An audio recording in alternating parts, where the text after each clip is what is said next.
ಬಹುಸಂಖ್ಯಾತ ಅಲ್ಪಸಂಖ್ಯಾತ ಅನ್ನುವ ಶಬ್ದದ ಬಳಕೆಯನ್ನ ಸಾಮಾನ್ಯವಾಗಿ ಮಾಡ್ತಾರೆ.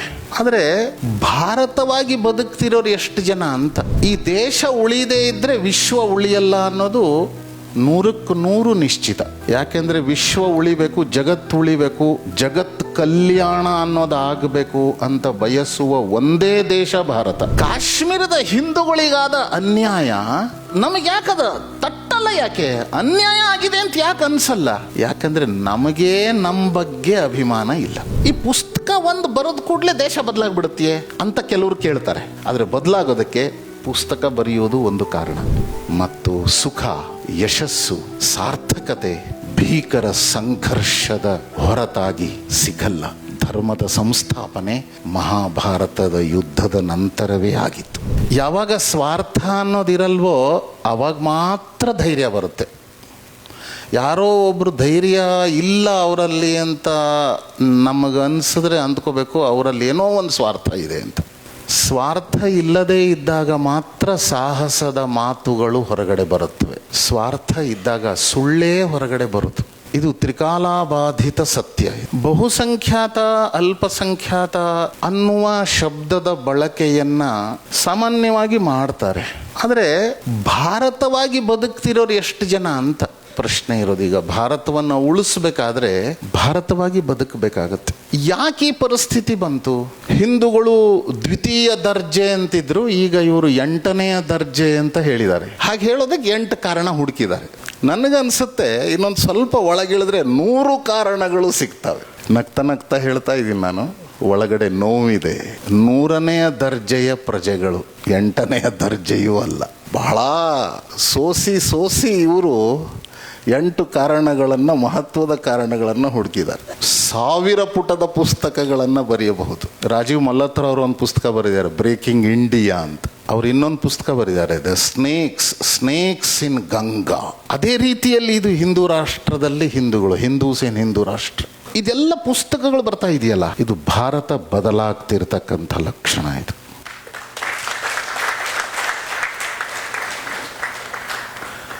ಭಾರತ ಬದಲಾಗ್ತಿದೆ ಅನ್ನೋದಕ್ಕೆ ವಿದ್ವತ್ ವಲಯಕ್ಕೆ ಸಂಬಂಧಿಸಿದ 100 ಸಂಖ್ಯೆಯಲ್ಲಿ ನೀವೆಲ್ಲರೂ ಸಮಯವನ್ನು ತೆಗೆದು ಈ ಕಾರ್ಯಕ್ರಮಕ್ಕೋಸ್ಕರ ಬಂದಿದ್ದೀರಾ. ಬದಲಾಗ್ತಾ ಇರತಕ್ಕಂಥ ಭಾರತ ನೀವು, ನಾವೆಲ್ಲರೂ ಬದಲಾಗ್ತಿರ್ತಕ್ಕಂಥ ಭಾರತ.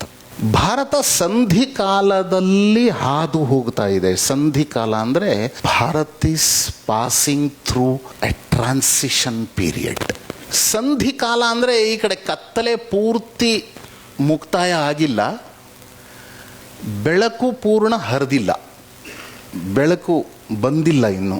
ಅರೆಗತ್ತಲು, ಉಷಃಕಾಲ, ಸೂರ್ಯೋದಯಕ್ಕಿಂತ ಮುಂಚಿಂದು. ಇದು ಬಹಳ ಅಪಾಯಕಾರಿ ಸಮಯ. ಇದು ಬೆಳಕರಿಯೋದು ಅನ್ನೋದು ಗೊತ್ತಿದ್ರೂ ಕೂಡ ಮನುಷ್ಯ ಈ ಸಮಯದಲ್ಲಿ ಭ್ರಮೆಗೆ ಒಳಗಾಗ್ತಾನೆ. ಹಗ್ಗವನ್ನೇ ಹಾವು ಅಂತ ಭಾವಿಸ್ಬಿಡ್ತೀವಿ ಬೆಳಗ್ಗೆ ಅಷ್ಟೊತ್ತಿಗೆ ಎದ್ದಾಗ, ಯಾಕಂದರೆ ಪೂರ್ತಿ ಕಾಣಿಸ್ತಾ ಇರಲ್ಲ. ಮರವನ್ನೇ ಭೂತ ಅಂತ ಭಾವಿಸಿ ಭಯಪಡುವ ಸನ್ನಿವೇಶ ಇರುತ್ತೆ. ಹೀಗಾಗಿ ಇದು ಸಂಧಿಕಾಲ ಅಂದರೆ ಭ್ರಮೆಗಳನ್ನು ನಿರ್ಮಾಣ ಮಾಡುವ ಸಂದರ್ಭ. ಆ ಸಮಯದಲ್ಲಿ ದುಷ್ಟರು ಬಹಳ ಸಕ್ರಿಯರಾಗಿರ್ತಾರೆ. ಜನಗಳನ್ನು ಇನ್ನಷ್ಟು ಭ್ರಮೆಗೆ ಸಿಲುಕಿಸುವ ಕೆಲಸಗಳನ್ನು ಮಾಡ್ತಾರೆ. ಸುಳ್ಳುಗಳನ್ನು 100 ಸಾರಿ ಹೇಳಿ ಸುಳ್ಳನ್ನೇ ಸತ್ಯವನ್ನಾಗಿ ಮಾಡಿ ಇನ್ನಷ್ಟು ಭ್ರಮೆಯ ಕೂಪಕ್ಕೆ ತಳ್ಳುವ ಪ್ರಯತ್ನವನ್ನು ಮಾಡುವ ಒಂದು ಷಡ್ಯಂತ್ರ ಈ ಸಮಯದಲ್ಲಿ ನಡೆಯುತ್ತೆ. ಹಿಂದೆ ದ್ವಾಪರ ಯುಗದಲ್ಲಿ ವ್ಯಾಸ ಮಹರ್ಷಿಗಳು ಈ ಭ್ರಮೆಯಿಂದ ಸಮಾಜವನ್ನು ಹೊರಗೆ ತರಬೇಕು ಅನ್ನೋದಕ್ಕೋಸ್ಕರನೇ ಜ್ಞಾನಗಳನ್ನು ವೇದಗಳ ಹೆಸರಿನಲ್ಲಿ ವಿಂಗಡಣೆ ಮಾಡಿದ್ರು. ಈಗ ನಾವು ಅದೇ ಕೆಲಸ ಮಾಡಬೇಕಾಗಿದೆ. ಈಗ ಯಾರು ತಿಳುವಳಿಕೆ ಇರೋರು ಇದ್ದಾರೋ, ಯಾರು ವಿದ್ವದ್ ವಲಯದ ಜೊತೆಗೆ ಸಂಬಂಧಪಟ್ಟಿರೋರೆಲ್ಲರೂ ಇದ್ದಾರೋ ನಮ್ಮಂಥ ಜನಗಳು, ನಾವು ಸತ್ಯವನ್ನು ಅರಿತು ಜನಗಳಿಗೆ ತಿಳಿಸಿ ಅವರ ಭ್ರಮೆಯನ್ನು ದೂರಗೊಳಿಸಿ ಸತ್ಯದ ಅರಿವನ್ನು ಮಾಡಿಸುವ ಕೆಲಸವನ್ನು ನಾವು ಮಾಡಬೇಕು. ಆ ಕೆಲಸವನ್ನು ಇಲ್ಲಿ ರಂಗನಾಥನ್ ಅವರು ಮಾಡಿದ್ದಾರೆ. ಇಲ್ಲದೆ ಇದ್ದರೆ ಈ ಸಮಾಜ ಉಳಿಯಲ್ಲ, ಈ ದೇಶ ಉಳಿಯಲ್ಲ. ಈ ದೇಶ ಉಳಿಯದೇ ಇದ್ದರೆ ವಿಶ್ವ ಉಳಿಯಲ್ಲ ಅನ್ನೋದು 100ಕ್ಕೆ 100 ನಿಶ್ಚಿತ. ಯಾಕೆಂದರೆ ವಿಶ್ವ ಉಳಿಬೇಕು, ಜಗತ್ತು ಉಳಿಬೇಕು, ಮಾನವ ಕುಲ ಅನ್ನೋದು ಉಳಿಬೇಕು, ಜಗತ್ ಕಲ್ಯಾಣ ಅನ್ನೋದು ಆಗಬೇಕು ಅಂತ ಬಯಸುವ ಒಂದೇ ದೇಶ ಭಾರತ. ಭಾರತವೇ ಇಲ್ಲದೆ ಇದ್ದರೆ ಜಗತ್ತು ಉಳಿಯಲ್ಲ ಅನ್ನೋದು ಅಂಗೈನ ಹುಣ್ಣಿನಷ್ಟು ಸ್ಪಷ್ಟ. ಹೀಗಾಗಿ ಭಾರತವನ್ನು ಉಳಿಸ್ಬೇಕು. ಭಾರತವನ್ನು ಉಳಿಸ್ಬೇಕು ಅಂದರೆ ಸತ್ಯವನ್ನು ಮನಗಾಣಿಸಬೇಕು. ಸತ್ಯ ಮನಗಾಣಿಸಬೇಕು ಅಂದರೆ ಭ್ರಮೆಯಿಂದ ಹೊರಗೆ ಬರಬೇಕು. ಹಿಂದೂ ಅಂದರೆ ನ್ಯಾಚುರಲ್, ಯಾವುದು ಸಹಜವೋ ಅದು ಹಿಂದೂ, ಯಾವುದು ವಾಸ್ತವಿಕವೋ ಅದು ಹಿಂದೂ, ಯಾವುದು ಸತ್ಯವೋ ಅದು ಹಿಂದೂ. ವಿವೇಕಾನಂದರು ಇದನ್ನು ಹೇಳಿದ್ರು. ಜಗತ್ತಿನಲ್ಲಿರೋ ಎಲ್ಲ ಒಳ್ಳೆಯದನ್ನು ಒಂದೇ ಕಡೆ ಹಾಕಿ ಅದಕ್ಕೆ ಯಾವುದಾದ್ರೂ ಒಂದು ಹೆಸರಿನಿಂದ ಕರಿಬೇಕು ಅಂದರೆ ಅದು ಹಿಂದೂ ಅಂತ ಕರೆದು. ಹಿಂದೂ ಅಸಹಿಷ್ಣು ಅಲ್ಲ, ಉದಾರತೆಯ ಅತಿ ಉದಾರತೆಯ ದುಷ್ಪರಿಣಾಮ ಇದೆ. ಇದಕ್ಕೆ ಸದ್ಗುಣ ವಿಕೃತಿ ಅಂತ ಕರೀತಾರೆ. ಹಿಂದೂ ಸಮಾಜವನ್ನು ಸದ್ಗುಣ ವಿಕೃತಿಯಿಂದ ಹೊರಗೆ ತರಬೇಕು. ಈ ಪುಸ್ತಕದಲ್ಲಿ 8 ಕಾರಣಗಳನ್ನು ಇವರು ಕೊಟ್ಟಿದ್ದಾರೆ. ನಾನು 8 ಕಾರಣಗಳನ್ನು ಅವರು ಹೇಳೋರಿದ್ದಾರೆ, ನಾನು ಸುಮ್ಮನೆ ಉಲ್ಲೇಖ ಮಾತ್ರ ಮಾಡ್ತೀನಿ. ರಿಪಿಟೇಷನ್ ಆಗ್ಬೋದು, ಪುನರಾವೃತ್ತಿ. ಈ ದೇವಸ್ಥಾನಗಳನ್ನು ಸರ್ಕಾರದ ನಿಯಂತ್ರಣದಲ್ಲಿ ಇಟ್ಟುಕೊಳ್ಳುವುದರ ಮೂಲಕ ಧರ್ಮದ ಉತ್ಥಾನದ ಕೇಂದ್ರಗಳನ್ನು ನಾಶ ಮಾಡುವ ಪ್ರಯತ್ನ ನಡೀತಾ ಇದೆ. ಯಾಕೆ ನಡೀತಾ ಇದೆ ಅಂದರೆ ನಮಗೆ ಅದರ ಸಂಬಂಧವೇ ಇಲ್ಲ ಅಂತ ನಾವು ಸುಮ್ಮನಿದ್ದೀವಿ. ನಮಗೇನು ವ್ಯತ್ಯಾಸ ಕಾಣಿಸಲ್ಲ. ದೇವಸ್ಥಾನ ಹಾಳಾಯ್ತಾ, ಹಾಳಾಗಲಿ ಅಂತಂತೀವಿ ನಾವು. ಕಾಶ್ಮೀರದ ಹಿಂದೂಗಳಿಗಾದ ಅನ್ಯಾಯ ಇದು ನಮಗಾದ ಅನ್ಯಾಯ ಅಂತ ಅನ್ಸಲ್ಲ. ಕಾಶ್ಮೀರ್ ಫೈಲ್ಸ್ ಸಿನಿಮಾದ ಉಲ್ಲೇಖ ಈ ಪುಸ್ತಕದಲ್ಲಿ ಮಾಡಿದ್ದಾರೆ. ಇದು 2ನೇ ಅಧ್ಯಾಯ. ನಮಗೆ ಯಾಕದು ತಟ್ಟಲ್ಲ? ಯಾಕೆ ಅನ್ಯಾಯ ಆಗಿದೆ ಅಂತ ಯಾಕೆ ಅನ್ಸಲ್ಲ? ಯಾಕಂದ್ರೆ ನಮಗೇ ನಮ್ಮ ಬಗ್ಗೆ ಅಭಿಮಾನ ಇಲ್ಲ. ಅಭಿಮಾನ ಶೂನ್ಯರಾಗಿರುವುದರಿಂದ ನಮ್ಮ ಪಕ್ಕದಲ್ಲಿರುವವರಿಗೆ ನೋವಾದಾಗಲೂ ಆ ನೋವು ನಮಗೆ ತಟ್ಟಲ್ಲ. ಡೈನೋಸಾರ್ ಅಂತ ಒಂದು ಪ್ರಾಣಿ ಇತ್ತು, ಅದರ ಸಂತತಿ ನಾಶವಾಗಿ ಹೋಯಿತು. ಯಾಕೆ ನಾಶವಾಯಿತು ಅಂತ ವಿಜ್ಞಾನಿಗಳ ಒಂದು ತಂಡವನ್ನು ಅದರ ಸಂಶೋಧನೆಗೆ, ಯಾಕೆ ಅದರ ಸಂತತಿ ನಾಶ ಆಯಿತು ಅಂತ ಹುಡುಕೋದಕ್ಕೆ ಒಂದು ಸಮಿತಿಯನ್ನು ರಚಿಸಲಾಯಿತು. ವಿಜ್ಞಾನಿಗಳ ಒಂದು ಸಮಿತಿ. ಅವ್ರು ಏನು ವರದಿ ಕೊಟ್ಟರು ಗೊತ್ತಾ? 12-15 ಅಡಿ ಎತ್ತರ ಇರತಕ್ಕಂತಹ, ಇನ್ನೂ 50 ಅಡಿಗಳಷ್ಟು ಉದ್ದ ಇರತಕ್ಕಂತಹ ಪ್ರಾಣಿ ನಾಶವಾಗಿದ್ದು ಯಾಕೆ ಅಂದರೆ, ಹಿಂದಿನ ಕಾಲಿನ ಹತ್ರ ಒಂದು 10-15 kg ಮಾಂಸ ಯಾವುದಾದ್ರೂ ಕ್ರೂರ ಪ್ರಾಣಿ ತಿಂದು ಹೋದರೆ ಇದಕ್ಕೆ ಗೊತ್ತಾಗ್ತಾ ಇದ್ದದ್ದೇ 48 ಗಂಟೆಗಳ ನಂತರ. ಬದುಕಕ್ಕೆ ಹೇಗೆ ಸಾಧ್ಯ? ಅಷ್ಟೊತ್ತಿಗಾಗಲೇ ರಕ್ತಸ್ರಾವ ಆಗಿಬಿಟ್ಟಿರುತ್ತೆ. ಅಂದರೆ ನಮ್ಮದೇ ರಕ್ತ ಮಾಂಸಗಳನ್ನು ಹಂಚಿಕೊಂಡು ಬಂದಿರತಕ್ಕಂತಹ ನಮ್ಮದೇ ದೇಶದ ಉಳಿದ ಬಂಧುಗಳಿಗೆ ಆಗುವ ಅನ್ಯಾಯವನ್ನು, ನಾವು ನೋವನ್ನು ಅನುಭವಿಸದೇ ಇದ್ದರೆ ನಾವು ಬದುಕಕ್ಕಾಗಲೂ ಹೇಗೆ ಸಾಧ್ಯ?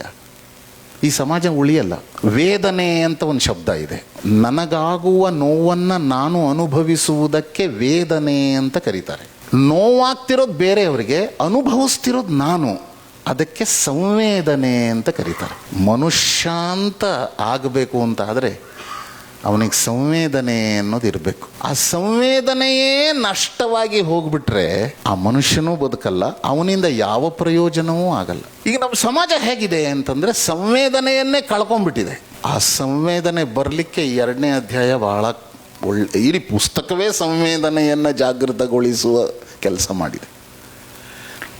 ಇತ್ತೀಚೆಗೆ ವಕ್ಫ್ ಕಾನೂನು ಬಂತು ಅಲ್ವಾ? ಅದಕ್ಕಿಂತ ಮುಂಚೆ ಬರೆದಿದ್ದ ಪುಸ್ತಕ ಇದು. ಹೀಗಾಗಿ ವಕ್ಫ್ ಕಾನೂನಿನ ಅತ್ಯಂತ ಭಯಾನಕ ಸ್ವರೂಪವನ್ನು ಈ ಪುಸ್ತಕದಲ್ಲಿ ವಸ್ತುನಿಷ್ಠವಾಗಿ ತೆಗೆದಿಟ್ಟಿದ್ದಾರೆ. RTI ಅಲ್ಲ, RTE, ರೈಟ್ ಟು ಇನ್ಫಾರ್ಮೇಷನ್ ಅಲ್ಲ, ರೈಟ್ ಟು ಎಜುಕೇಷನ್. ಅದನ್ನು ನಾವೆಲ್ಲರೂ ಎಷ್ಟು ಒಳ್ಳೆಯದು ಅಂತ ಅಂದ್ಕೊಂಡ್ಬಿಟ್ಟಿದ್ದೀರಲ್ವಾ? ಆ ಕಾನೂನಿನಲ್ಲಿರ್ತಕ್ಕಂತಹ ಭಾರತ ವಿರೋಧಿ ಅಂಶಗಳು ಏನೇನಿದ್ದಾವೆ ಅನ್ನೋದನ್ನು ತುಂಬ ಸೂಕ್ಷ್ಮವಾಗಿ ಗುರುತಿಸಿ ಇಲ್ಲಿ ಹೇಳಿದ್ದಾರೆ. ಇದರಲ್ಲಿ ಇನ್ನೂ ಸೇರಿಸ್ಬೇಕಾದ ತುಂಬ ಇದೆ. ಆದರೆ ಇಷ್ಟನ್ನು ಜೀರ್ಣಿಸ್ಕೊಂಡ್ಬಿಟ್ರೆ ಸಾಕೀಗ. ಇದೇ ಜೀರ್ಣಿಸ್ಕೊಳ್ಳೋದಕ್ಕೆ ಕಷ್ಟ. ಇಲ್ಲಿ ವರ್ಣಭೇದ ಅನ್ನೋ ಶಬ್ದವನ್ನು ಬಳಸಬಾರ್ದು. ತುಷ್ಟೀಕರಣ ಬೇರೆ, ವರ್ಣಭೇದ ಬೇರೆ. ಇಲ್ಲಿ ತುಷ್ಟೀಕರಣ ಆಗ್ತಾ ಇದೆ. ವರ್ಣಭೇದ ಅನ್ನೋದನ್ನು ಅದಕ್ಕೆ ಬಳಸಬಾರ್ದು. ಅದರ ಆ ವರ್ಣಭೇದ ಅನ್ನೋದು ಅದು ಅಮೇರಿಕದಲ್ಲಿ ನಡೀತಿರೋದು, ಯುರೋಪ್ನಲ್ಲಿ ನಡೀತಿರೋದು. ಭಾರತಕ್ಕೆ ಅದಕ್ಕೇನು ಸಂಬಂಧ ಇಲ್ಲ. ಆ ವರ್ಣಭೇದವನ್ನೇ ಇಲ್ಲಿ ಅಸ್ಪೃಶ್ಯತೆಗೆ ಜೋಡಿಸಿರೋದ್ರಿಂದ ಅನ್ಯಾಯ ಆಗ್ತಿರೋದು. ಶಬ್ದಗಳನ್ನು ಹಂಗೆ ಜೋಡಿಸಬಾರ್ದು. ಪ್ರತಿಯೊಂದು ಶಬ್ದಗಳ ಉತ್ಪತ್ತಿ ಅಲ್ಲಿನ ಸಾಮಾಜಿಕ ಪರಿಸ್ಥಿತಿಯ ಹಿನ್ನೆಲೆಯಲ್ಲಿ ಉತ್ಪನ್ನವಾಗಿರೋದು. ಉದಾಹರಣೆಗೆ ಸೆಕ್ಯುಲರಿಸಮ್ ಅನ್ನೋ ಶಬ್ದ ಇದೆ, ಭಾರತದ ಶಬ್ದ ಅಲ್ಲ ಅದು. ಅದು ಅಲ್ಲಿನ ಪರಿಸ್ಥಿತಿಗೆ ಅನುಗುಣವಾಗಿ ಸೆಕ್ಯುಲರಿಸಮ್ ಅನ್ನೋ ಶಬ್ದ ಹುಟ್ಟಿದ್ದು. ನೇಷನ್ ಅನ್ನೋ ಶಬ್ದ ಭಾರತದ್ದಲ್ಲ. ನೇಷನ್ ಅನ್ನೋ ಶಬ್ದ ಹುಟ್ಟೋದಕ್ಕೆ, ಸೆಕ್ಯುಲರಿಸಮ್ ಅನ್ನೋ ಶಬ್ದ ಹುಟ್ಟೋದಕ್ಕೆ ಅಲ್ಲಿನ ಸಾಮಾಜಿಕ ಯುರೋಪಿನ ಸಾಮಾಜಿಕ ಪರಿಸ್ಥಿತಿ ಕಾರಣ. ಹೀಗಾಗಿ ಆ ಶಬ್ದಗಳನ್ನು ಇಲ್ಲಿ ಬಳಸಿ ಅದೇ ಪರಿಸ್ಥಿತಿಯನ್ನು ಇಲ್ಲಿ ಹುಟ್ಟಿಸೋ ಅಂಥ ಪ್ರಯತ್ನ ಮಾಡಕ್ಕೆ ಹೋಗಬಾರ್ದು. ಅದಾಗಿರೋದ್ರಿಂದನೇ ಈ ಎಲ್ಲ ಸಂಕಟ ನಿರ್ಮಾಣ ಆಗಿರೋದು. ಹೀಗಾಗಿ ವರ್ಣಭೇದ ಶಬ್ದವನ್ನು ಬಳಸಬಾರ್ದು ಅಂತ ನಾನು ವಿನಂತಿ ಮಾಡ್ತೀನಿ ಎಲ್ಲರಿಗೂ. ನ್ಯಾಯಾಂಗದಲ್ಲೂ, ನ್ಯಾಯಾಂಗದ ಮೂಲಕವೂ, ನ್ಯಾಯಾಧೀಶರ ಮೂಲಕವೂ ಹಿಂದೂ ಸಮಾಜಕ್ಕೆ ಅದೆಷ್ಟು ಅನ್ಯಾಯ ಆಗ್ತಾ ಇದೆ ಅನ್ನೋದು ಕೂಡ ಗೊತ್ತಾಗ್ತಾ ಇದೆ.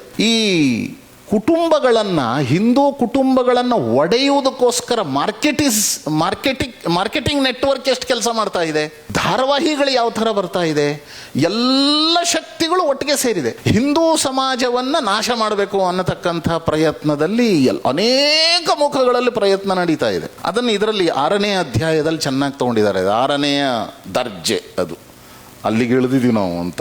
ಮತಾಂತರ ಅನ್ನತಕ್ಕಂಥದ್ದು ಬಹಳ ದೊಡ್ಡ ವಿಷಯ ಮತ್ತು ಅದನ್ನು ಮಾಡಿದವರನ್ನು ವೈಭವೀಕರಿಸೋದು. ಕ್ರುಸೇಡ್ ಅನ್ನೋ ಶಬ್ದ ಉಪಯೋಗ ಮಾಡ್ತಾರೆ. ಅದು ಭಾರತದಲ್ಲಿ ಎಂದೂ ನಡೆದಿಲ್ಲ. ಆದರೆ ಅದರ ಹೆಸರಿನಲ್ಲಿ ಭಾರತದಲ್ಲಿ ಅದನ್ನು ಮಾಡೋದಕ್ಕೆ ಪ್ರಯತ್ನಗಳನ್ನು ಶುರು ಮಾಡಿದರು. ಆ ಥರ ಮಾಡಿದಾಗಲೂ ಸಹಿತ ಭಾರತದ ಉಳಿದ ರಾಜ್ಯಗಳ ಜನ ಅದಕ್ಕೆ ಪ್ರತಿಕ್ರಿಯಿಸಲೇ ಇಲ್ಲ. ನಮಗೇನು ಸಂಬಂಧನೇ ಇಲ್ಲ ಅಂತ ಸುಮ್ಮನೆ ಇದ್ಬಿಟ್ರು. ಇದನ್ನು ಲಕ್ಷಗಟ್ಟಲೆ ಹಿಂದೂಗಳ ಮಾರಣ ಹೋಮ ನಡೆದಾಗಲೂ ಸಹಿತ ಉಳಿದ ಹಿಂದೂಗಳು ಎಚ್ಚರವೇ ಆಗಲಿಲ್ವಲ್ಲ. ಡೈನೋಸಾರ್ ನೆನಪು ಮಾಡ್ಕೋಬೇಕು, ಸಂತತಿಯ ನಾಶವಾಗಿಬಿಡುತ್ತೆ. ನಿಜಕ್ಕೂ ಗೊತ್ತಿರೋರ್ಗೆ ಓದಿದ್ರೇ ಭಯ ಬೀಳುತ್ತೆ, ಗೊತ್ತಿಲ್ಲದಿರೋರು ಓದಿದ್ರೆ ಮೂರ್ಛಿತರಾಗ್ಬಿಡ್ತಾರೆ. ಆ ಥರ ಇದೆ ಎಲ್ಲ ಸಂಗತಿಗಳು. ಇನ್ನು ನಮ್ಮ ಮಕ್ಕಳು ಬಿಟ್ಬಿಡ್ರಿ, ನಮ್ಮ ಮಕ್ಕಳು ಸುರಕ್ಷಿತವಾಗಿರೋಕ್ಕೆ ಸಾಧ್ಯ ಇಲ್ಲ. ನಾನು ನಿಮಗೆ ಹೆದರಿಸ್ತಾ ಇಲ್ಲ. ಈ ಪುಸ್ತಕದಲ್ಲಿ ವಾಸ್ತವಿಕತೆ ಬರೆದ್ಬಿಟ್ಟಿದ್ದಾರೆ. ಒಂದು ಅಕ್ಷರವೂ ಇದು ಕಲ್ಪನೆಯ ಆಧಾರದ ಮೇಲೆ ಬರೆದಿರೋದಲ್ಲ. ಈ ಪುಸ್ತಕ ಒಂದು ಬರೆದ ಕೂಡಲೇ ದೇಶ ಬದಲಾಗ್ಬಿಡುತ್ತೆ ಅಂತ ಕೆಲವರು ಕೇಳ್ತಾರೆ. ಆದರೆ ಬದಲಾಗೋದಕ್ಕೆ ಪುಸ್ತಕ ಬರೆಯೋದು ಒಂದು ಕಾರಣ. ನನಗೆ ಇವತ್ತಿನ ಈ ಕಾರ್ಯಕ್ರಮ ತುಂಬ ಮಹತ್ವದ್ದು ಅಂತ ಅನಿಸೋದಕ್ಕೆ ಬಹಳ ಮುಖ್ಯವಾದ ಒಂದು ಕಾರಣ ಅಂತಂದ್ರೆ, ವಿದ್ವದ್ ವಲಯದಿಂದ ಕೂಗು ಎದ್ದಿರೋದು. JNUನಿಂದ ಈ ಕೂಗು ಎದ್ದಿದೆ. ಹೀಗಾಗಿ ನಾನು ಆನಂದ ರಂಗನಾಥನ್ ಅವರನ್ನು ಅಭಿನಂದಿಸ್ತೀನಿ, ವಂದಿಸ್ತೀನಿ. JNU ಅನ್ನೋದು 2,500 ಎಕರೆ ಪ್ರದೇಶದಲ್ಲಿ ಹರಡಿಕೊಂಡಿರತಕ್ಕಂಥ ಒಂದು ವಿಶ್ವವಿದ್ಯಾನಿಲಯ. ಆ ಜಾಗದ ಇತಿಹಾಸವನ್ನು ನಾನು ಅಧ್ಯಯನ ಮಾಡಿದೆ. ಆ ವಿಶ್ವವಿದ್ಯಾಲಯ ಸ್ಥಾಪನೆ ಆಗುವ ಮುಂಚೆ, ಪ್ರಾಚೀನ ಕಾಲದಲ್ಲಿ 100 ವರ್ಷಗಳ ಮುಂಚೆ ಅಲ್ಲಿ ಋಷಿಗಳು ವಾಸ ಮಾಡ್ತಾ ಇದ್ದರು. ಅಲ್ಲಿ ಬಹಳ ತೀವ್ರತರವಾದಂಥ ತಪಸ್ಸು, ಜಗತ್ ಕಲ್ಯಾಣದ್ದು ನಡೆದಿತ್ತು. ದುರ್ದೈವದಿಂದ ಇತ್ತೀಚಿನ ದಿನಗಳಲ್ಲಿ ಭಾರತಕ್ಕೆ ಅಪಮಾನವಾಗತಕ್ಕಂಥ ಅನೇಕ ಸಂಗತಿಗಳು ಅಲ್ಲಿ ನಡೆದವು. ಈಗ ಮತ್ತು ಬದಲಾವಣೆಯ ಹಂತ, ಸಂಧಿಕಾಲ ನಡೀತಾ ಇದೆ. ಅಂಥ JNUನಿಂದ ಈ ಕೂಗು ಎದ್ದಿರುವುದು ವಿದ್ವದ್ವಲಯದ ಮೂಲಕ. ಇದು ತುಂಬ ಒಳ್ಳೆಯ ಲಕ್ಷಣ. ಇದು ತಾರ್ಕಿಕ ಅಂತ್ಯಕ್ಕೆ ಹೋಗಿ ಮುಟ್ಟತ್ತೆ ಅಂತ ನಾನು ಹೇಳ್ತಾ ಇದ್ದೀನಿ. ತಾನೇ ತಾರ್ಕಿಕ ಅಂತ್ಯಕ್ಕೆ ಅದು ಮುಟ್ಟಲ್ಲ, ಲಾಜಿಕಲ್ ಎಂಡ್ಗೆ ಹೋಗಿ ಮುಟ್ಟಬೇಕು. ಈ ಪುಸ್ತಕ ಮುಟ್ಟಬೇಕಾದ್ರೆ ಇಲ್ಲಿ ಕುಳಿತಿರೋರ್ದೆಲ್ಲರದು ಜವಾಬ್ದಾರಿ ಇದೆ. ನಾವೆಲ್ಲ ಆಧುನಿಕ ವ್ಯಾಸ ಮಹರ್ಷಿಗಳಾದರೆ ಮಾತ್ರ ಇದು ಒಂದು ಲಾಜಿಕಲ್ ಎಂಡ್ಗೆ ಹೋಗಿ ಮುಟ್ಟುತ್ತೆ. ಅಂದರೆ ಒಬ್ಬರು 10 ಜನಕ್ಕೆ ಹೇಳಬೇಕು, 10 ಜನ 10 ಜನಕ್ಕೆ ಹೇಳಬೇಕು. ಅವರೊಬ್ಬರೇ ಡಿಸ್ಟರ್ಬ್ ಆಗಿಬಿಟ್ರೆ ಆಸ್ಪತ್ರೆಗೆ ಸೇರಿಸ್ಬೇಕಾಗತ್ತೆ. ಎಲ್ಲೋ ಸ್ವಲ್ಪ ತಲೆ ಲೂಸು ಅಂತ. ಇಲ್ಲಿರೋರು ತಲೆಯೆಲ್ಲ ಲೂಸ್ ಆಗಿಬಿಟ್ರೆ ಆಸ್ಪತ್ರೆಗೆ ಯಾರನ್ನು ಸೇರಿಸೋದು? ಇಡೀ ದೇಶ ಅವರು ಡಿಸ್ಟರ್ಬ್ ಆಗಿದ್ದಾರೆ. ಈ ಪುಸ್ತಕದ ಮೂಲಕ ಎಲ್ಲರನ್ನೂ ಡಿಸ್ಟರ್ಬ್ ಮಾಡಬೇಕು ಅಂತ ಪ್ರಯತ್ನ ಮಾಡ್ತಿದ್ದಾರೆ ಅವರು. ಇಲ್ಲಿರೋರೆಲ್ಲರೂ ಡಿಸ್ಟರ್ಬ್ ಆಗಿಬಿಡ್ಬೇಕು.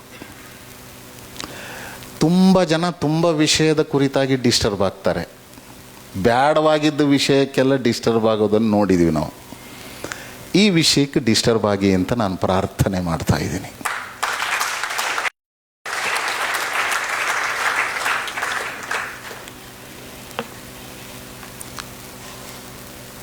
ಇವರು ವಿಷಯ ಎತ್ತಿರೋದು 8 ದರ್ಜೆಗಳನ್ನೇನು ಎತ್ತಿದ್ದಾರೆ,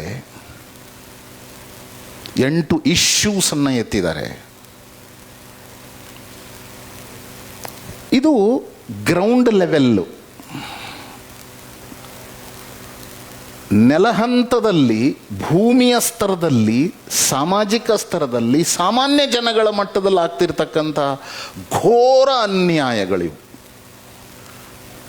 ಆದರೆ ಈ ಅನ್ಯಾಯಕ್ಕೆ ಮೂಲ ಬೀಜ ಎಲ್ಲಿದೆ ಅಂತ ನಾವು ಹುಡುಕಬೇಕು. ಅದು ಹುಡುಕಕ್ಕೆ ಹೊರಟಾಗ ಹಿಂದೂ ಅನ್ನುವ ಶಬ್ದದ ಬಗ್ಗೆ ಇರತಕ್ಕಂತಹ ಘೋರ ಅಜ್ಞಾನವೇ ಇದಕ್ಕೆ ಕಾರಣ. ಅದಕ್ಕಾಗಿ ನಮ್ಮ ಕೆಲಸ ಈ ಪುಸ್ತಕವನ್ನು, ಇದರ ವಿಷಯಗಳೇನಿದಾವೋ ಇದನ್ನು ಒಂದು ತಾರ್ಕಿಕ ಅಂತ್ಯಕ್ಕೆ ತೆಗೆದುಕೊಂಡು ಹೋಗಬೇಕು ಅಂತಾದರೆ 2 ಪ್ರಕಾರದ ಪ್ರಯತ್ನಗಳಾಗಬೇಕು. ಒಂದು, ಹಿಂದುತ್ವದ ಕುರಿತಂತೆ ಸಕಾರಾತ್ಮಕ ಕಥನ, ನೆರೆಟಿವ್ ಸೆಟ್ ಮಾಡ್ತಕ್ಕಂಥ ಕೆಲಸ ಬಹಳ ಪ್ರಬಲವಾಗಿ ಆಗಬೇಕು. ಅದಕ್ಕಾಗಿ ಭಾಷಣಗಳು, ಲೇಖನಗಳು, ಪುಸ್ತಕಗಳು, ಸಂವಾದಗಳು, ಆಚರಣೆಗಳು ಇದೆಲ್ಲವೂ ಆಗಬೇಕು.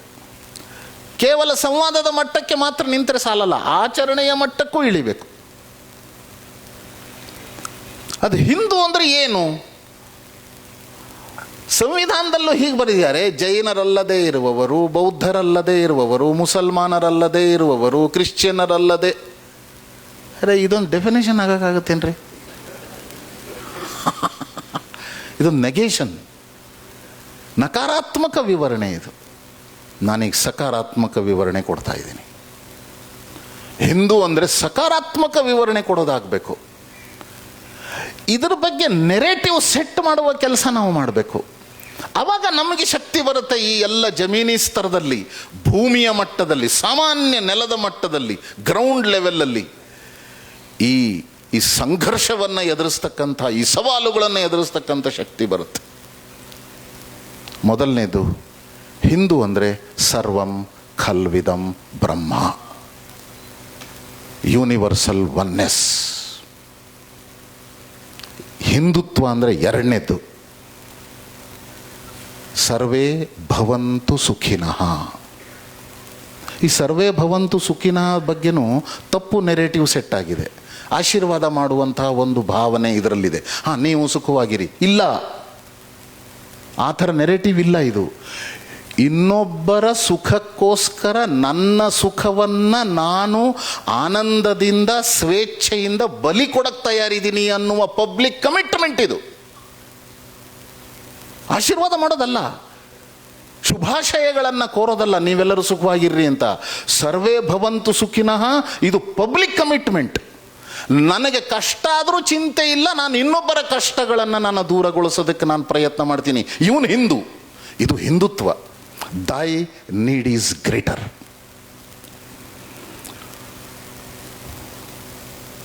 ಮೂರನೇದು, ತೇನ ತ್ಯಕ್ತೇನ ಭುಂಜೀತಾಹ, ಮಿನಿಮಲಿಸಮ್. ಮೇಲಿಂದ ಎರಡೂ ಆಗಬೇಕಾದ್ರೆ ಈ ಮೂರನೇದು ಆಗಬೇಕು. ನಾನು ಭೋಗಿಯಾಗಿ ಭೋಗವನ್ನೇ ನನ್ನ ಜೀವನದ ವಿಷಯವನ್ನಾಗಿ ನಾನು ಭಾವಿಸಿದ್ರೆ ನಾನು ಮೊದಲೇ ಎರಡನ್ನು ಮಾಡೋಕ್ಕಾಗಲ್ಲ. ಎಷ್ಟು ಚೆನ್ನಾಗಿ ಅದನ್ನು ಸಂಯೋಜನೆ ಮಾಡಿದ್ದಾರೆ ನೋಡಿ. ನಾನು ಅತ್ಯಂತ ಕಡಿಮೆ ಉಪಭೋಗವನ್ನು ಮಾಡ್ತೀನಿ.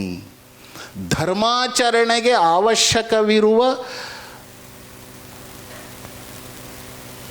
ಸಂಪನ್ಮೂಲಗಳನ್ನು ಮಾತ್ರ ನಾನು ಉಪಯೋಗಿಸ್ತೀನಿ, ಅದಕ್ಕಿಂತ ಹೆಚ್ಚು ಉಪಯೋಗಿಸಲ್ಲ. ಇದು ಮೂರನೇದು. ನಾಲ್ಕನೇದು, ಯೋಗ ಕರ್ಮಸು ಕೌಶಲಂ. ಇದು ಹಿಂದುತ್ವ. ಡೂಯಿಂಗ್ ಬೆಸ್ಟ್ ಪಾರ್ ಎಕ್ಸಲೆನ್ಸ್.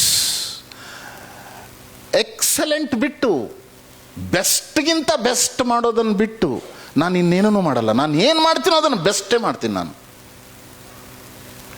ಇದು ಹಿಂದುತ್ವ. ಇದು ಬಂತು ಅಂದರೆ ಈ ಜಗತ್ತು ಜಗತ್ತಿನಲ್ಲಿ ಶಾಂತಿ ನೆಲೆಸುತ್ತೆ. ಆದರೆ ಹೀಗಾಗಬೇಕಾದ್ರೆ ಈ ರೀತಿ ಇಲ್ಲದೇ ಇರುವ ತುಂಬ ಜನ ಇದ್ದಾರೆ. ಇದು ಧರ್ಮ. ಹಿಂದುತ್ವ ಅಂದರೆ ಧರ್ಮ, ಇದು ಧರ್ಮ. ಈ ಧರ್ಮದ ನೆರೆಟಿವ್ ನಾವು ಸೆಟ್ ಮಾಡಬೇಕು. ಈ ಧರ್ಮದಂತೆ ನಡೆಯದೆ ಅಧರ್ಮದಂತೆ ನಡೆಯುವವರ ಜೊತೆ ವ್ಯವಹರಿಸುವ ಒಂದು ಕೌಶಲ್ಯವು ಹಿಂದೂ ಸಮಾಜದಲ್ಲಿ ನಿರ್ಮಾಣ ಆಗಬೇಕು. ಮನೆಗಳಲ್ಲೂ ನೀವು ಒಳ್ಳೆಯರಾಗಬೇಕು ಅಂತ ನಾವು ಮಕ್ಕಳಿಗೆ ಹೇಳ್ತೀವಿ ಹೊರತು ಕೆಟ್ಟವ್ರ ಜೊತೆ ವ್ಯವಹಾರ ಮಾಡೋದು ಹೇಗೆ, ಕೆಟ್ಟದ್ದೇನು ಅಂತ ಹೇಳೋದೇ ಇಲ್ಲ. ವಯಸ್ಸಿಗೆ ಬಂದಂತೆ ವಯಸ್ಸಿಗನುಗುಣವಾಗಿ ಕೆಟ್ಟದ್ದೇನು ಅಂತಲೂ ಹೇಳಬೇಕು, ಕೆಟ್ಟದ್ದರ ಜೊತೆ ವ್ಯವಹರಿಸುವ ಕೌಶಲ್ಯ ಏನು ಅಂತ ಹೇಳಬೇಕು, ಕೆಟ್ಟದ್ದನ್ನು ನಿವಾರಿಸಿಕೊಂಡು ಮುಂದಕ್ಕೆ ಹೋಗುವ ದೃಢತೆಯನ್ನು ಹೇಳಿಕೊಡ್ಬೇಕು. ಸಮಾಜದಲ್ಲಿ ಕಲಿಸ್ಕೊಡುವ ಅವಶ್ಯಕತೆ ಇದೆ. ಇದು ಇವತ್ತು ಕೆಟ್ಟದ್ದರ ಬಗ್ಗೆ ನಾವು ತಿಳಿದುಕೊಳ್ಳದೆ ಅದನ್ನು ಭಯದಿಂದ, ಅಯ್ಯೋ ಅದು ಕೆಟ್ಟದ್ದು, ಅಲ್ಲಿಗೆ ಹೋಗಬೇಡ ಕೆಟ್ಟದ್ದಲ್ಲ. ಅರೆ, ಕೆಟ್ಟದ್ದು ಮಾಡಬಾರ್ದು ನಿಜ, ಆದರೆ ಕೆಟ್ಟದ್ದು ಏನು ಅಂತಾದರೂ ಹೇಳ್ಕೊಡದೇ ಇದ್ದರೆ ಅದ್ರ ಜೊತೆ ವ್ಯವಹಾರ ಮಾಡೋದು ಹೇಗೆ ಗೊತ್ತಾಗಬೇಕು, ಅದ್ರ ಜೊತೆ ಸಂಘರ್ಷ ಮಾಡೋದು ಹೇಗೆ ಗೊತ್ತಾಗಬೇಕು. ಆ ಕಾರಣದಿಂದ ಹಿಂದೂ ಸಮಾಜ ಸೋಲ್ತಿರೋದು ಇವತ್ತು. ಅದಕ್ಕೋಸ್ಕರ ಈ ಪುಸ್ತಕ ಹಿಂದೂ ಸಮಾಜದ ಜೊತೆಗೆ ಹೋರಾಟ ಮಾಡ್ತಕ್ಕಂಥ ಶಕ್ತಿಯನ್ನು ಕೊಡುತ್ತೆ. ಹಿಂದೂ ಸಮಾಜ ದುಷ್ಟಶಕ್ತಿಗಳ ಜೊತೆ ಹೋರಾಟ ಮಾಡ್ತಕ್ಕಂಥ ಶಕ್ತಿಯನ್ನು ಕೊಡುತ್ತೆ. ಅಧರ್ಮದ ವಿರುದ್ಧ ಹೋರಾಟ ಮಾಡ್ತಕ್ಕಂಥ ಶಕ್ತಿಯನ್ನು ಕೊಡುತ್ತೆ. ಅಧರ್ಮವನ್ನು ಸಹಿಸುವುದನ್ನು ಹಿಂದುತ್ವ ಎಂದೂ ಹೇಳಿಲ್ಲ. ಅದಕ್ಕೋಸ್ಕರ ಈ ಒಂದು ಕ್ಷಾತ್ರ ತೇಜಸ್ಸು ಈ ಪುಸ್ತಕದ ಮೂಲಕ ನಿರ್ಮಾಣ ಆಗಬೇಕು ಅನ್ನೋದು ಆನಂದ ರಂಗನಾಥನ್ ಅವರ ಉದ್ದೇಶ ಅನ್ನೋದು ಒಂದೊಂದು ಶಬ್ದಗಳಲ್ಲೂ ಅದು ಪ್ರತಿಬಿಂಬಿತವಾಗುತ್ತೆ. ಅದಕ್ಕೆ ಆ ಕ್ಷಾತ್ರ ತೇಜವನ್ನು ತುಂಬತಕ್ಕಂಥ ಕೆಲಸ ಆಗಬೇಕು. ಮತ್ತು ಸುಖ, ಯಶಸ್ಸು, ಸಾರ್ಥಕತೆ ಭೀಕರ ಸಂಘರ್ಷದ ಹೊರತಾಗಿ ಅದಿಲ್ಲದೆ ಸಿಗಲ್ಲ. ಧರ್ಮದ ಸಂಸ್ಥಾಪನೆ ಮಹಾಭಾರತದ ಯುದ್ಧದ ನಂತರವೇ ಆಗಿತ್ತು.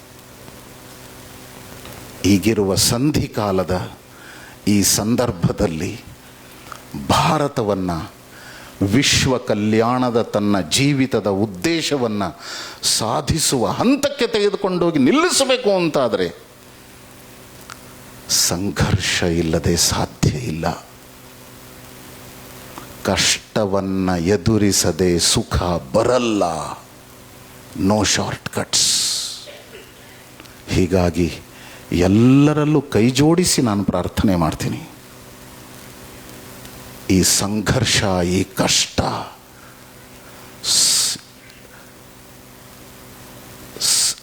ಇಡೀ ಸಮಾಜವನ್ನು ಉಳಿಸೋದಕ್ಕೆ ಬೇಕಾಗಿರ್ತಕ್ಕಂಥ ತ್ಯಾಗ, ಇದು ಮಾಡೋದಕ್ಕೆ ಸಿದ್ಧರಾಗಲಿಕ್ಕೆ ಬೇಕಾಗಿರ್ತಕ್ಕಂತಹ ಒಂದು ಆತ್ಮ ಬಲವನ್ನು ಈ ಪುಸ್ತಕ ತಂದು ಕೊಡುತ್ತೆ. ನಾವೆಲ್ಲರೂ ಇದನ್ನು ಓದೋಣ ಅನ್ನುವ ವಿನಂತಿಯನ್ನು ನಿಮ್ಮ ಮುಂದೆ ಮಾಡ್ತಾ, ಈ ಎಲ್ಲ ವಿಚಾರಗಳನ್ನು ಶಾಂತವಾಗಿ ನೀವು ಕೇಳಿದ್ದಕ್ಕೋಸ್ಕರ ನಿಮಗೆ ನಾನು ಹೃದಯಪೂರ್ವಕವಾಗಿ ವಂದನೆಗಳನ್ನು ಸಲ್ಲಿಸ್ತಾ ನನ್ನ ಮಾತುಗಳನ್ನು ಮುಗಿಸ್ತೇನೆ.